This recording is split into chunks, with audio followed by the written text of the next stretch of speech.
number of books Yeah. are available, and as well as the upcoming Yeah. days, the cutoffs are getting increased. Even so CDS for OTA as well as AFCAT cutoffs are increasing day by day because of competitiveness getting increased. People are much focusing about defense as their profession.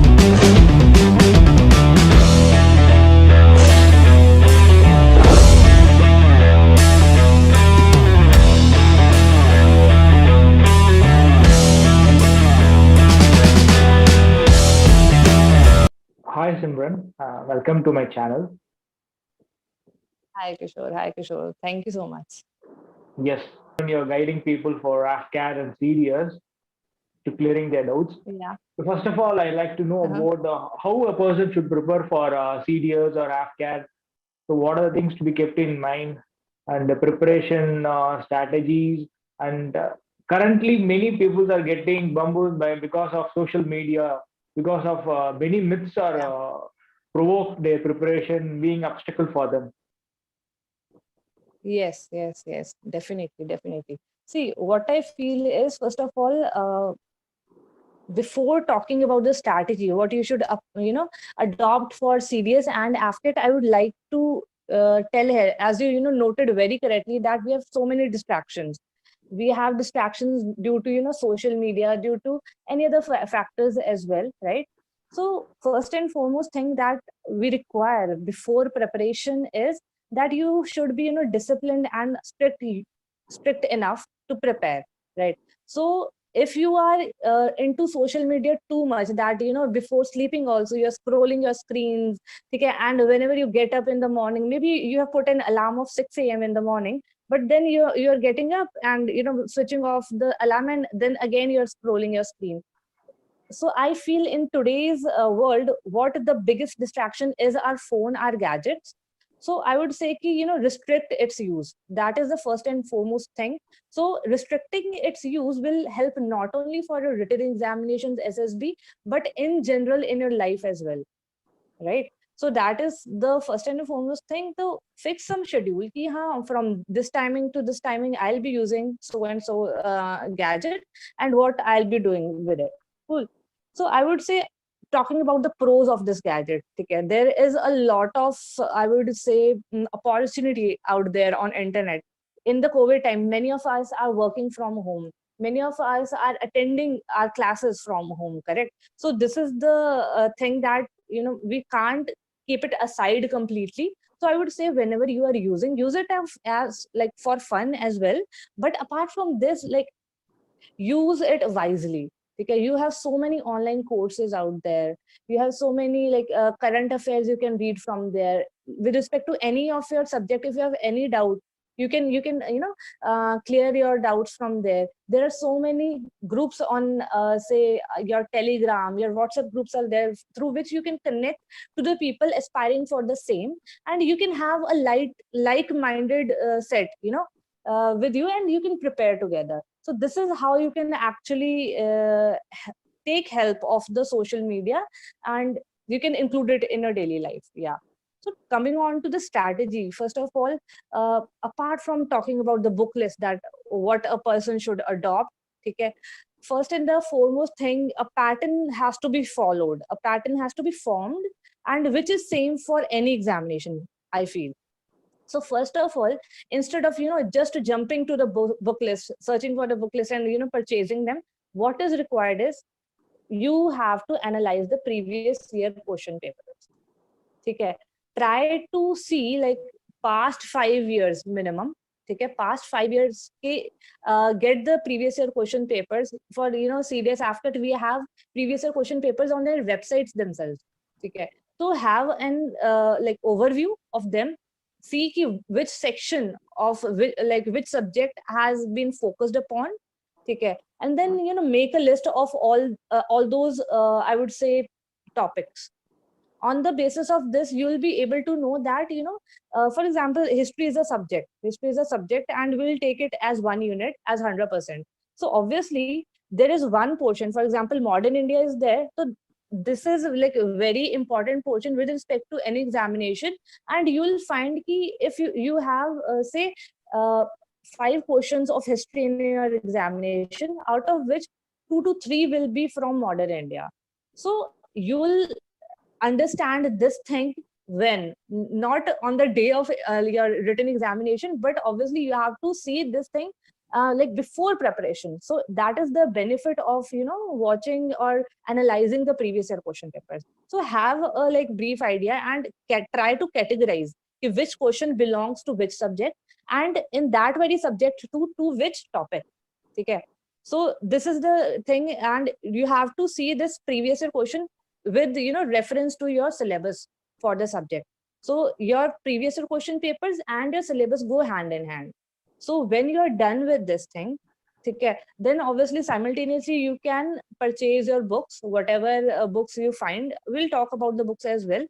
After this, what you can do is try to link the static portion that you learn from those very books, the factual portion, with what, with the current affairs. Now where you will find the current affairs ke liye there are so many sources out there. You can find current affairs from your physical newspapers, from your online website Study IQ, and Byju's has their own initiative. Okay, so many channels are there on YouTube. There are people preparing for IAS, so they also have their channel. So these people have very well compiled set of current affairs. You can get it on daily basis and a monthly compilation as well. So there can be numerous sources. You can I would say ki don't skip your newspaper. Do not fall for this thing that yes, I'll cover all my current affairs from the videos only, or from the the compilation only. But what we feel here is ki the newspaper is the base, I would say. You might not be able to remind all the facts in your mind after reading just your newspaper, but when you read the same news over 2 to 3 days, then that thing will publish in your mind, that will be encrypted in your mind. So apart from newspaper, continuously you should prepare your newspaper. And with respect to newspaper as well, be choosy. Like you don't have to read the whole newspaper from page 1 to last page, right? So how you'll know that what to read in newspaper now? So for this thing again, the previous year question papers will help you that how the things are linked, and also the compilations that I told that are available online. On unko dekh ke, on the basis of those very compilations, you can analyze ki okay, these are the important things, that's why these are the points that they have taken out from the newspaper. So I would say this is not a one-day task. Newspaper analysis and learning how to read a newspaper will take minimum like 1 to 2 months if you will properly start, right? So that is required. So try to link the current affairs along with your static portion. So that is what is required. And after this, when you're doing all this, then what you have to do, you have to also practice the chapter wise questions. Like whenever you are reading something from a book, say you are reading geography chapter 1, you're reading, okay, so same chapters questions also, like same type ke questions you have to practice as well. It should not be ki you have to practice 30 to 40 to 50 questions from one chapter. If you are consistent enough, you are practicing just 10 questions from one chapter, that will also work wonders. Condition being that after attempting those questions, you have to analyze that as well, that what was the question that I did correctly. So what is the myth here? Like what people usually do is they see ki, okay, out of 10 questions, I have done these 5 are correct. So they'll just, ignore it. They'll just ignore it and think ki this is what I know. So this is the thing that I won't, do mistake, right? So this is completely wrong. So I would say if you're attempted 10 questions, even if 5 questions are correct and 5 are wrong, so analyze all the 10 questions. See that what was your state of mind when you were attempting those questions. Even if you have attempted it right, just see that your logic, was it correct, or it was just by luck that you got the answer correct. Okay, then study that very topic from your book itself. For example, there is a question with respect to hurricanes, see in geography, correct? There is one question with respect to it. So don't just mark, okay, this is correct, then you have to study that very topic. Not study, I would say, but revise at once. So this will be like cross revision for you. So this is how you should be analyzing your like questions on daily basis. Okay. So yeah, this is the thing that I feel the strategy should be. And once you're done with each chapter, then there should be revisions on, I would say, periodic basis. Don't make your schedule too tight. It happens that, once there is that zeal and passion in you that you have to, clear this examination, then what one, tries to make a proper timetable. Ki, haan, I'll, study this thing from this to this. And you try to occupy even your Saturdays and Sundays. So I would say keep at least one day, either Saturday or Sunday, to revise all that you have done in previous 6 days.